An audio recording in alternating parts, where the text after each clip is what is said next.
Aerial awareness is a tricky thing. It's essential to know exactly where you are in the air. You want to know quickly where is the water, where is vertical, and that way you can have a good dive. Head position is definitely one of the most important things. You wouldn't think about it maybe if you don't know much about diving, but if you're in the sport a little bit, you know on takeoff, if you get it up too far, or it's to the side, or you're looking down, it's going to totally throw you off throughout the air. You can get lost, it won't feel good. Some of my coaches actually tell me it's like putting your chin on a shelf and you just don't move it. You leave it right there. You kind of want to keep it in a neutral, tight position.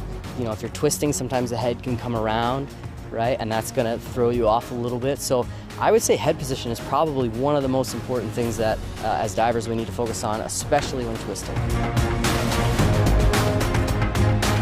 I learned in you know, maybe like an old style way. I close my eyes for most of the dive. I mean, I see which direction I'm going, but the whole time I'm spinning or twisting, I have my eyes closed. And I feel exactly where I am. I know when I'm upside down, I know when I'm twisting, I know where it's front, where it's back.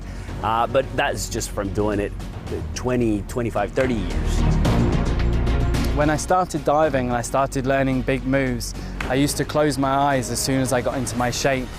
But my coach told me that she wouldn't let me learn back 3.5 somersaults tucked on 10 meter unless I looked where I was in the air. And so I had to go back. That put me about a year backwards in my training to relearn all of my dives with my eyes open.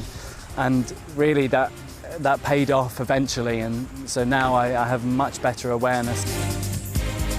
The diver, when he leaves the cliff, he needs to focus on certain targets. Once they get lost, it's like being in a tumble machine, a washing machine tumbling, where you really can become disorientated. And that's where for a cliff diver, it's then left to their instinct and the fact that they've done that maneuver many times before, and so it's almost a second nature that they're able to complete that dive.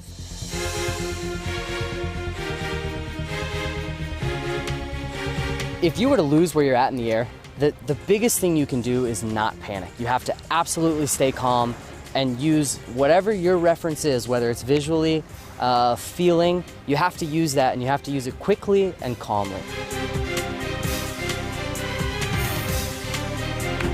Your muscles know what must to do, and of course your eyes and your mind remember when and what you must do.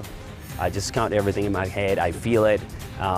Whatever it is that I'm feeling, I don't know if it's the wind or I don't know if it's just the feeling of falling. When I do my quint half, I hear the rotation go past my ear. It's kind of it makes a whoosh noise. And so I listen for 4 of those and I know it's time to come out.